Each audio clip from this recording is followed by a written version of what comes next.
there, wanderer. Stay thy course a moment to indulge an old man. May I inquire if, perchance, you retain among your traveling companions a man who adheres to the given name of Gale?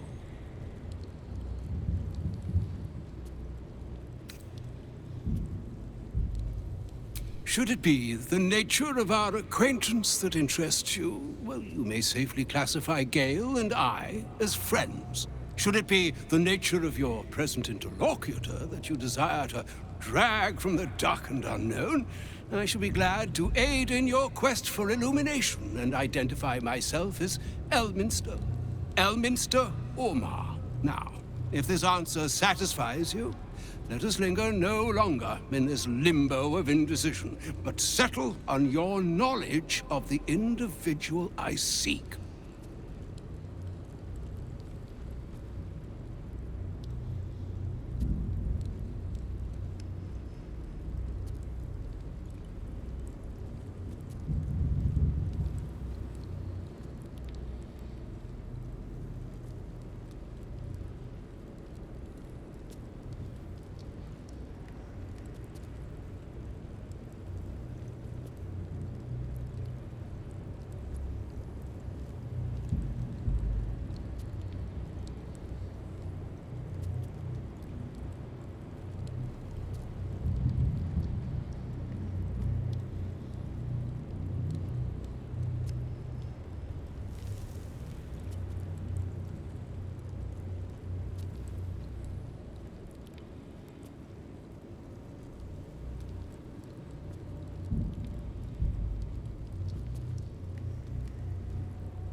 Ever a man of leisure.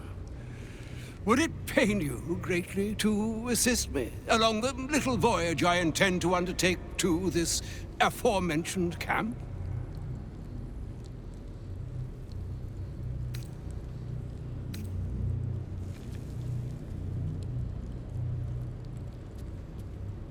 And I would confirm it to be so. Please, after you.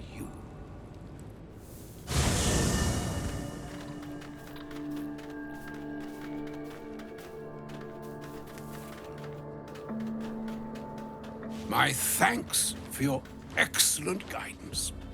Ah, and yonder I spy the object of my pursuit. Elminster? The very same, Gale. And a fair bit miffed he is, too, finding himself forced to expose his best pair of boots to so many miles of country road on your behalf. I don't understand. How so on my behalf? I was bid to spare neither time nor my own self to find you. She sent me, Gale. You know of whom I speak. But why? Out with it, Elminster. Please. Young man, has your sojourn away from Waterdeep washed away your decorum as well as your patience? Nigh a 10-day I've gone without honest fare, worthy of the name, drank naught but what the sky entitled my thirst. Why, some bread, cheese, and a cup of wine would appear unto me a feast. Surely you won't begrudge me a mite of rest and repast before I get out with it.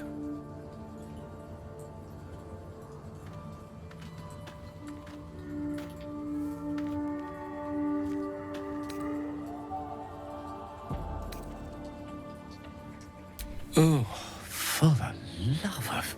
Fine, fine. I'll turn a deaf ear to the clarion calls with which my scorned stomach beseeches me.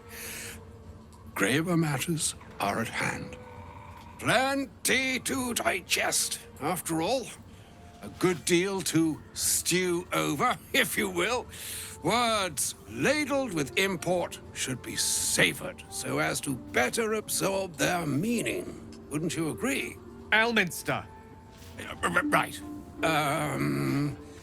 You see,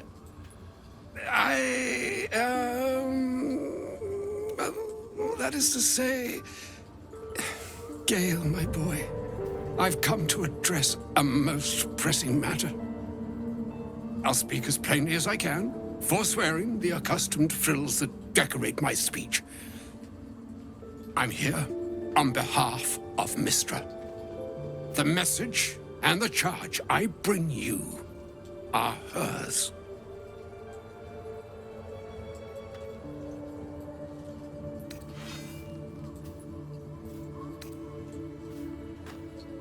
The long-awaited question. Now, if you please, Elminster, for the too long-awaited answer.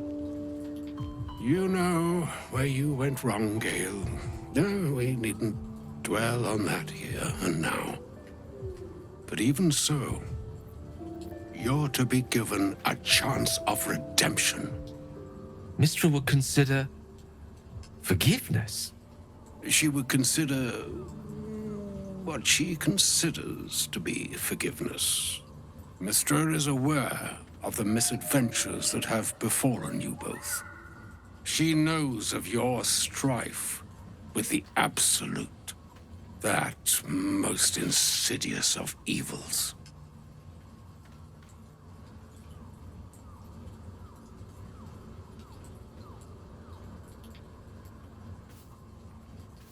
The very purpose of my presence, in a roundabout sort of way. You must know that the Absolute is more dangerous than you can possibly conceive. It threatens all who live, even those who are undying. It threatens the gods, the weave, the very fabric of the universe itself. That is why I have come here to charge you, Gale, with its destruction. It is Mystra's belief that only you can.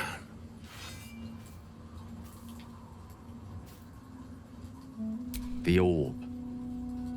Precisely. Mystra has granted me the power to stop the clock, as it were, on the orb's rush to overpower you. Instead, you will be able to unleash its lethal combustion at will. Interesting. This could be help or hindrance. We shall have to see.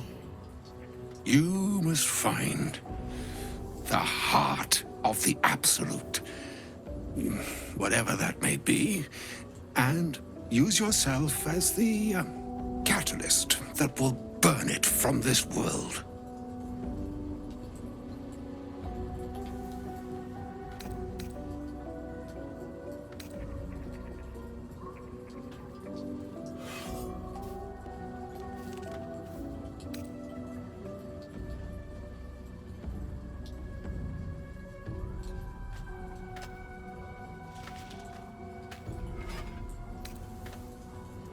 No, indeed. But I think she trusts me too. It brings me no pleasure saying this, my friend. But such is Mystra's will.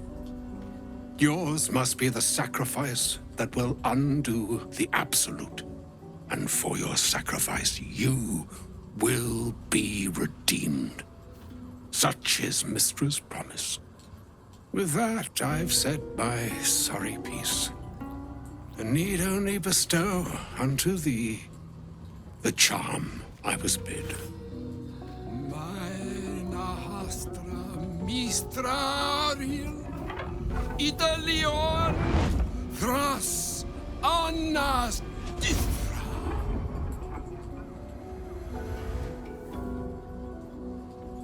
It is done.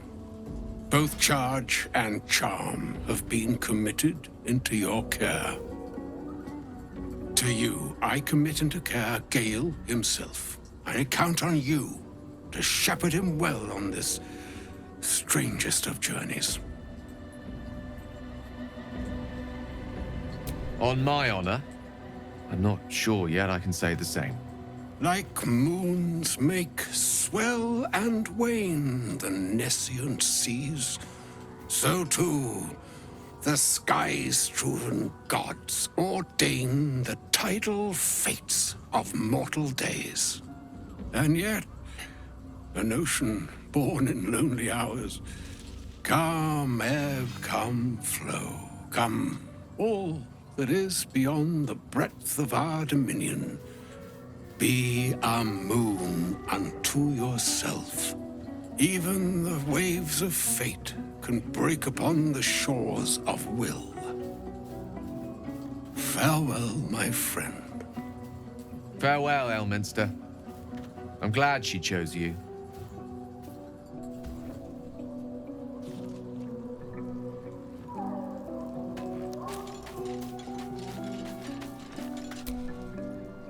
An audience with Elminster is never less than memorable. I'd have hoped to introduce you to him in less dire circumstances.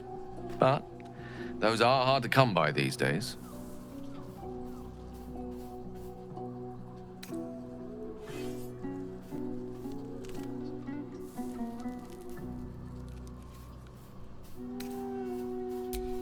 The doddering act is merely an illusion, one he's most adept at maintaining. Elminster is the most formidable wizard in the realms, perhaps in existence. For Mystra to have sent him, the severity of her bidding could not be clearer, or weigh more heavily on me. Time seems so infinite when you're young. A month is an age. A year is a lifetime. It is a strange feeling to realize how little of it one might have left.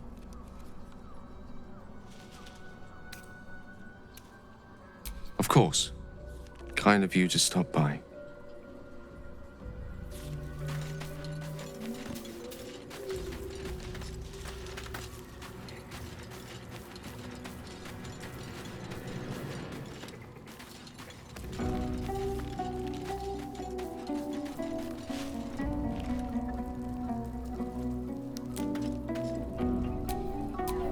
Keep a blade close.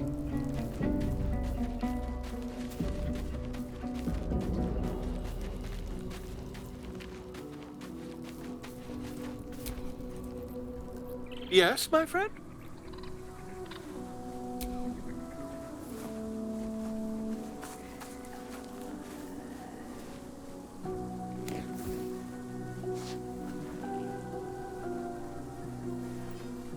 My research turned up a rather brilliant technique that seems quite actionable.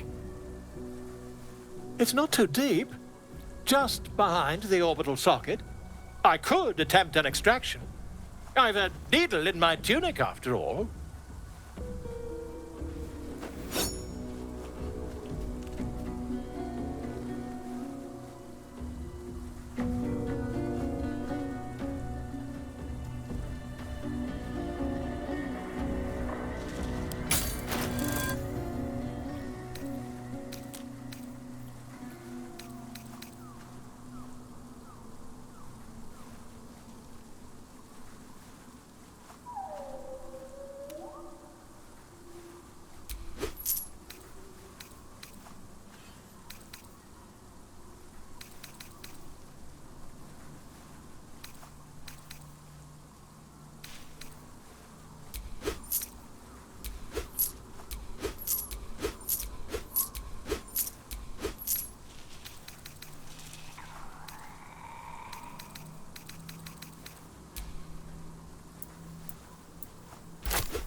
Volo carefully holds one of your eyes open and begins to prod uncertainly with the needle.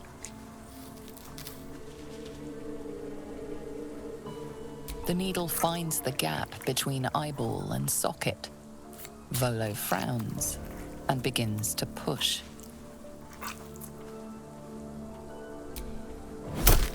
Pain shoots through your body as the needle snags on your optic nerve. I think I have it! The needle seesaws back and forth, plucking the nerve like a harp string. Oh, bother. There's some obstacle in the way. I shall need a more robust implement. Volo carefully withdraws the needle from your eye. Then, reaching into his bag, he produces an ice pick. Volo slowly brings the ice pick closer to your eye. Now, don't move. Cold metal presses against the skin beneath your brow. And then, tap, tap, stab. Do you feel that? Ha! I think we have the blighter on the run. I agree. It's a feisty critter. Just a little further. Volo tears the pick from your brain with a violent jerk. Your eye plops down into the mud. Drat!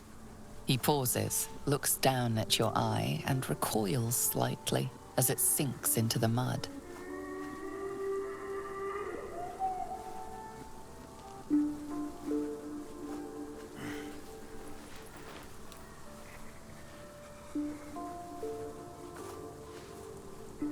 There appears to be an amount of cosmetic damage.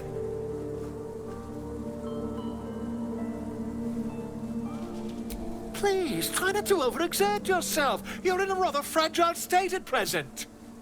I can't help but feel partly responsible. Perhaps there is something more I can do.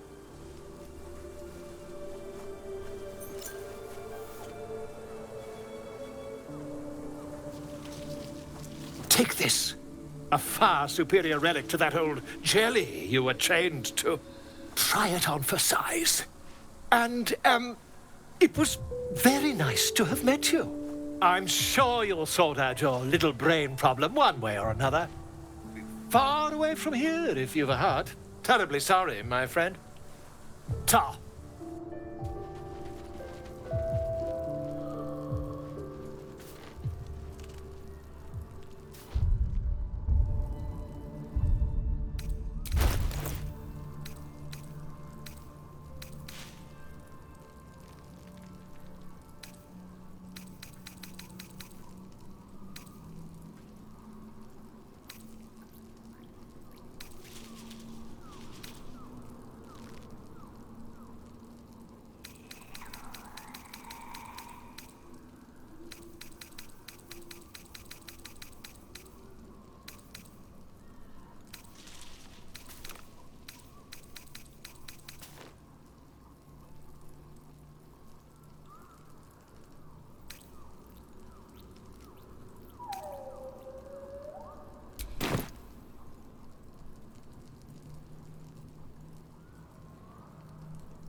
Is that blood?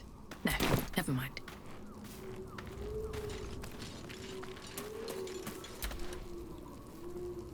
The shadow curse is upon us. As foul as I remember it. Perhaps even worse. But with the Oak Father's blessing, we may soon see it banished from these lands.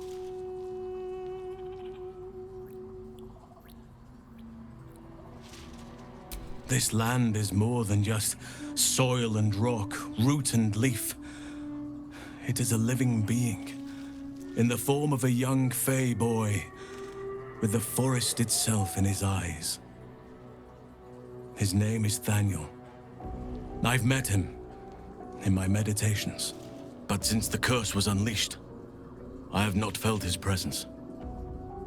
He is its prisoner, I fear. And as long as he remains so, his domain will lie in darkness. But if we can find him, we can break the curse. If you learn anything of the Shadowfell, or of a boy with the forest in his eyes, find me at once. I can't be exact, unfortunately. Time and the Shadow Curse won't have been kind to any traces that would have been left behind. A living witness is unlikely, I'll admit. But perhaps there'll be an unliving witness, or some lingering echo of what we seek. Don't worry. If you find something, you will know it.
What a day.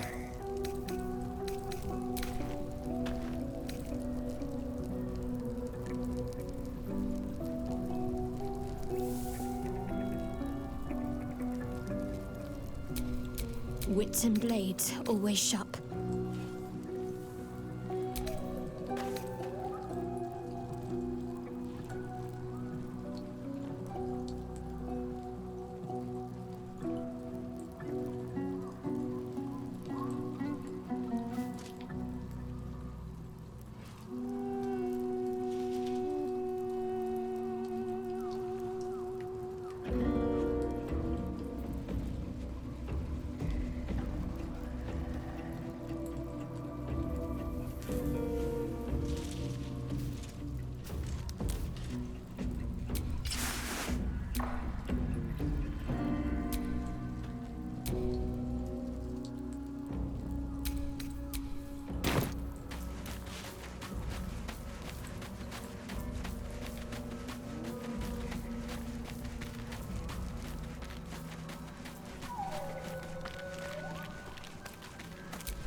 You wish to speak?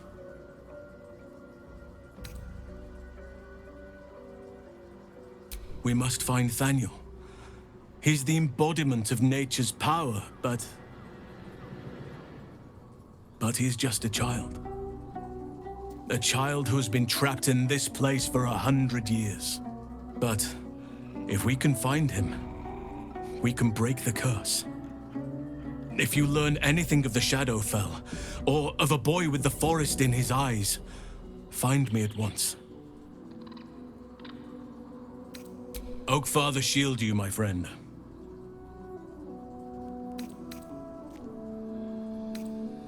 It's not easy, seeing the ravages of the Shadow Curse. But your camp is a most welcome solace. You've shared your fire with me, your company. A small pocket of light against the darkness.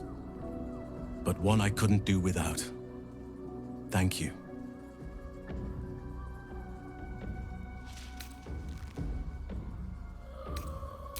You're too modest by far. What fate would I have met without you? Rotting in the goblin cells? Dying against an onslaught on the grove? More good has been done since I met you than in 100 years before. Words cannot express my gratitude. Yes, I think you do. Forgive me.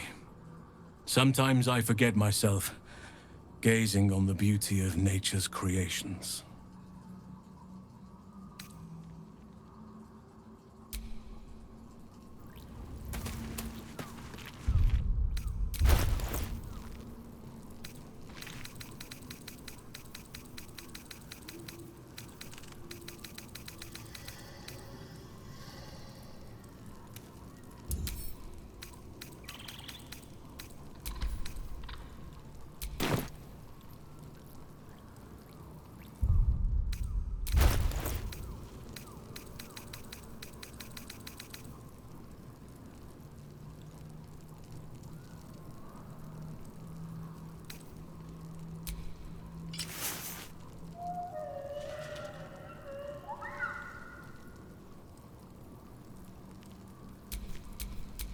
Can't give up now.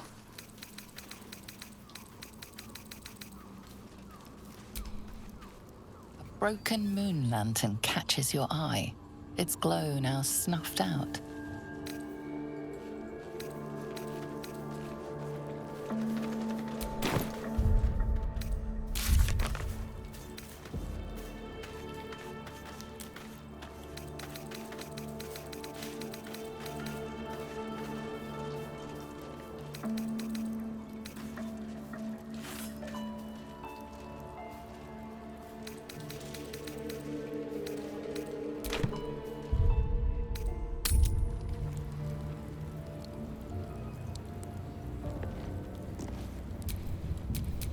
What's the story?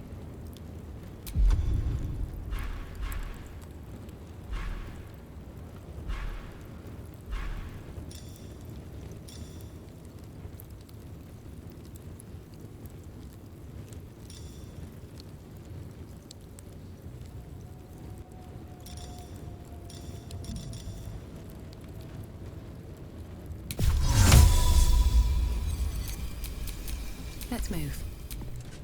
I wonder what the next move is. All right, what now?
Those shadows. There's power coursing through them. Oddly familiar. Better stay on alert. I've never seen darkness like this before. It's unsettling. Darkness or not, we need to reach Moonrise Towers.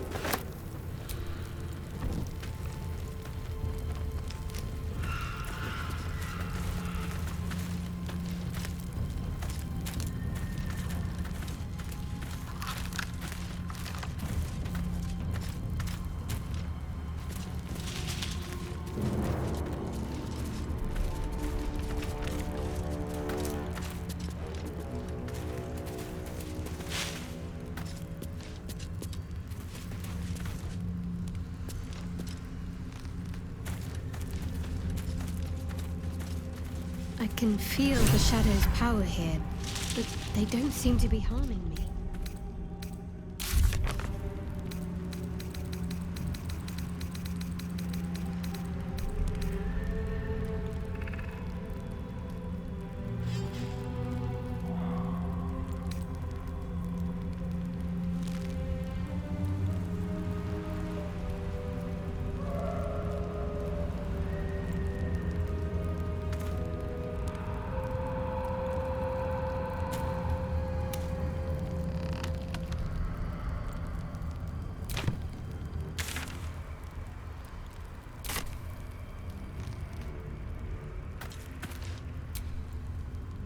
The shadow curse.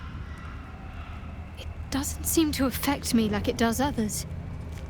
Not as badly, at least. Do you know what this means? I must be blessed. Lady Shah is protecting me where others are left to face her wrath. She loves me. She must do.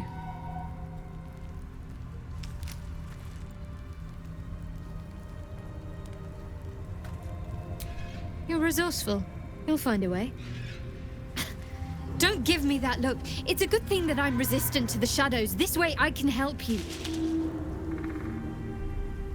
Lady Shah wouldn't bless me like this for no reason. There must be something she wants of me. Those signs we found about Dark Justiciars. Perhaps they were no coincidence. In either case, I need to watch for any place dedicated to Lady Shah. A temple, perhaps.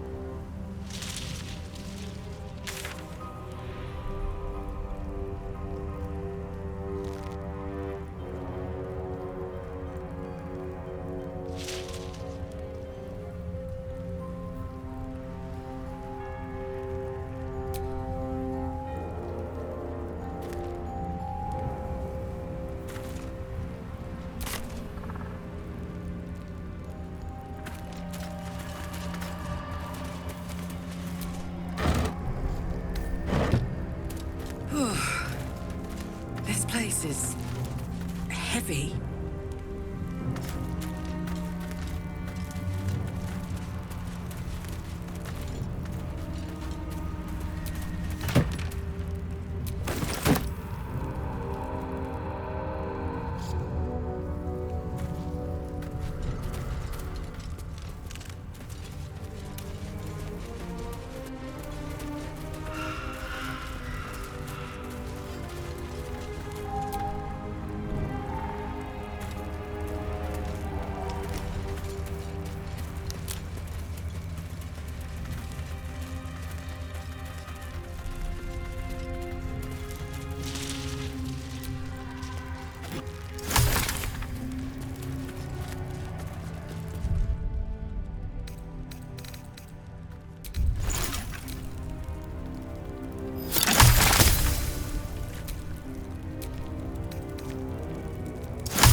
the nature of the shadow curse. Good to know.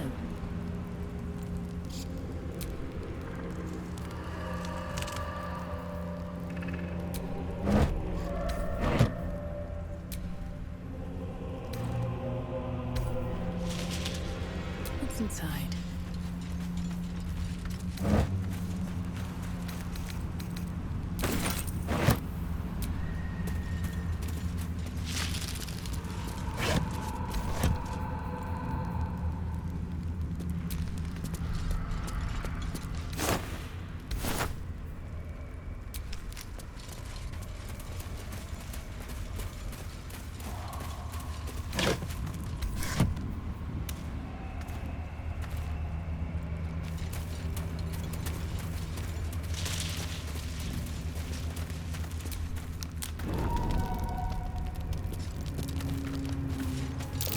That might be worth a look.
Last Light Inn, west.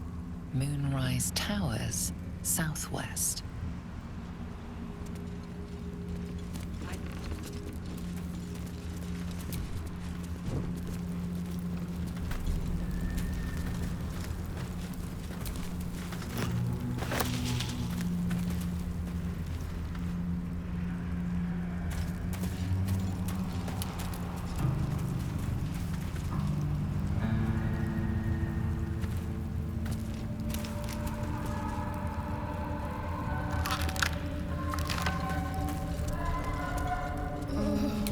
Something's wrong.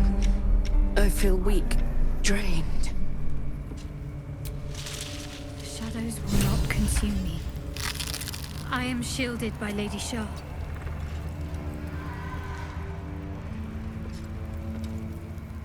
There is work to do.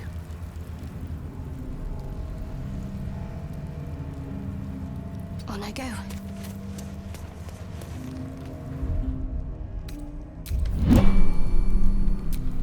Still breathing, despite everything.